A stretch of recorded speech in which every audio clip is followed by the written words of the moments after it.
What's up, Nailers fans? I'm Megan Thompson, and today I am joined by Mark Gaydos, who is the Nailers strength and conditioning coach. You have been working with the team all season long, trying to get their fitness right and nutrition right. At the beginning of the season, what were some of the goals that you set out for the team?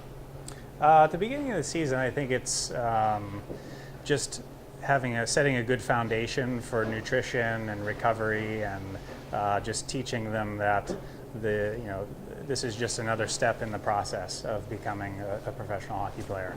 So you're here now, and to keep growing and to make sure that you have a good commitment to that long-term goals of getting better. You talk about it being a process. From where we are at the end of this season, how have you seen this team kind of like grow and learn from you up until this point? Well, we have a lot of rookies, a lot of young guys that are coming out of college or juniors, and so everybody has a little bit of a different background in terms of how they eat, how they recover, how they just day-to-day routine. So I think that's the biggest thing is seeing them grow on their own. Learning to cook and go to the grocery store and things like that you wouldn't think of. But and then from that, being specific when you go to the grocery store, what are you buying? What do you get for a pregame meal? What are you getting for a postgame meal? And having things ready to go, because the schedule is not easy. So it's a lot of planning and being ready for the next meal. Yeah. How challenging is that for you, or is it not challenging at all, working with, we had 15 rookies on our roster, working with them and really taking what they had in college, whether it was some nutrition classes or some, trainers for fitness, and having to sort of change that? Is it hard? Not really. No, I think they all have a genuine interest in it, because the sport is so competitive that everybody's looking for that edge. Mm-hmm. And even if that edge is your nutrition, which is huge, that's a place where you can do really well for yourself in recovery. So yeah.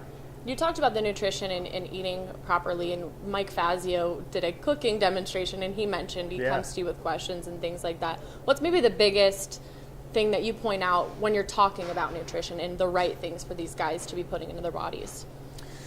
I think it's that first of all, everybody's different.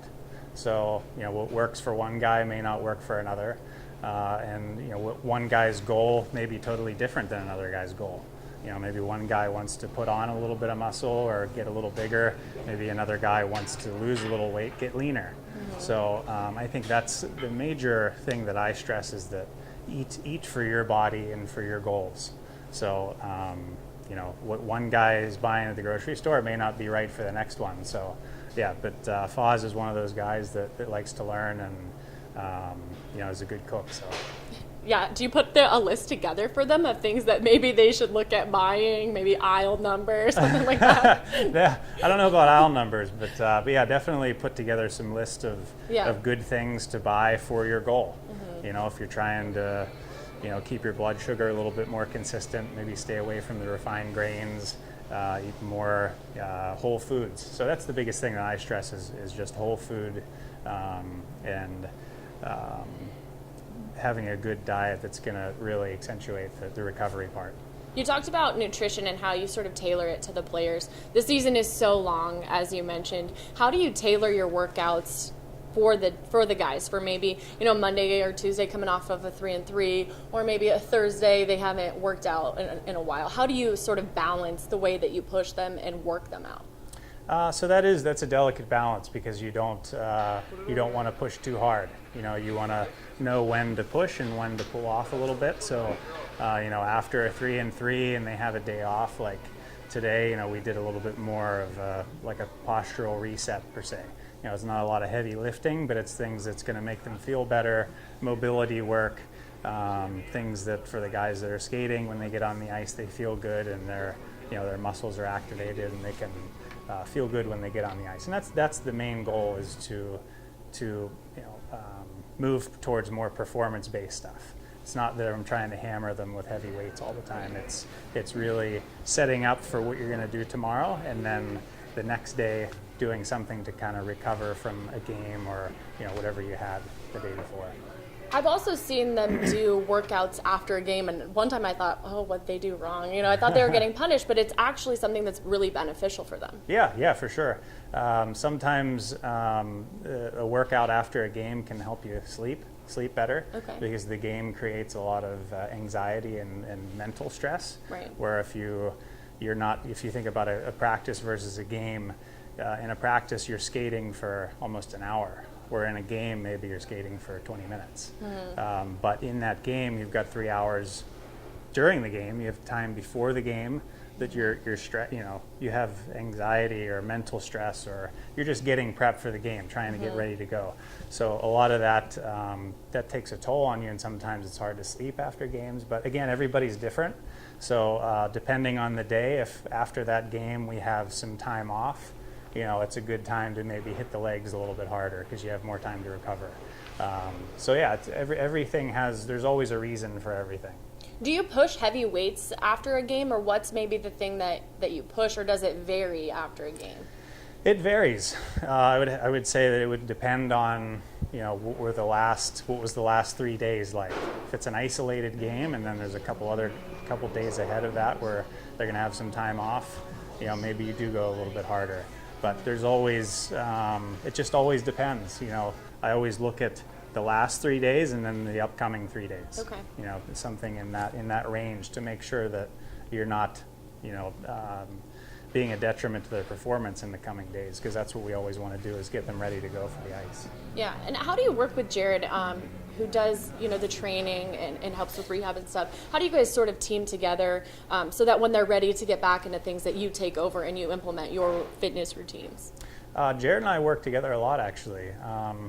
He takes care of the injuries immediately after they happen, and then also ongoing maintenance of them. And then once they're kind of out of that range of re-injury, or they can actually move around better, then we work more together in strengthening the reason for the injury to begin with, and then just get them back ready to play. So yeah, we work together a lot. Jared's great. Yeah, it's all teamwork to get to the same goal. Yeah. Towards the end of a season, the guys go home, they get into their own routines. What do you do for them as they get ready to sort of head off on their own and get ready for the next season? Well, we'll do a meeting to kind of see where we've been and where we want to go. And every guy is going to be different. What is going to be your main focus for the off season, because that's where you have a lot more time to dedicate your focus towards your main goals, whether that's mobility or strength or power or speed.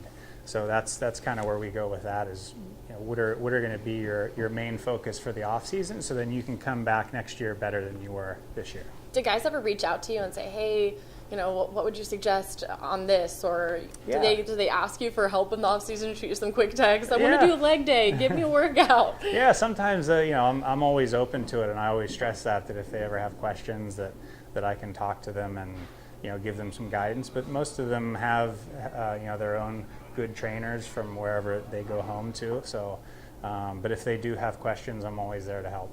In the off season for you, so you were appointed to us to be our strength and conditioning coach by the Pittsburgh Penguins. In the off season, what do you do? And I know you spend a little time with them, so kind of touch on that and how that time up there trickles down here to the Nailers. Yeah, so during the season, I'm here primarily, and then in the preseason and before the season starts, I'll work with the Penguins with their development camps, rookie camps, and their main camp. So to kind of, it exposes me to what our overall focus as an organization is.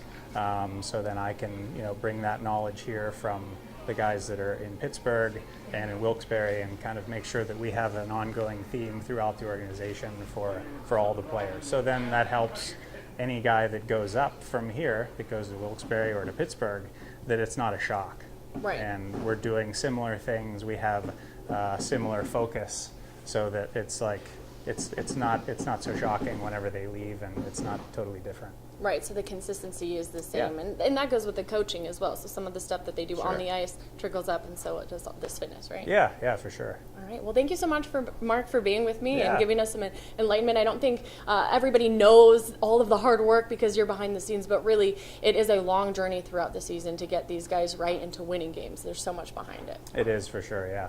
All right. Thanks so much, Mark. Yeah. I'm Megan Thompson with Mark Gaydos. We'll see you next time.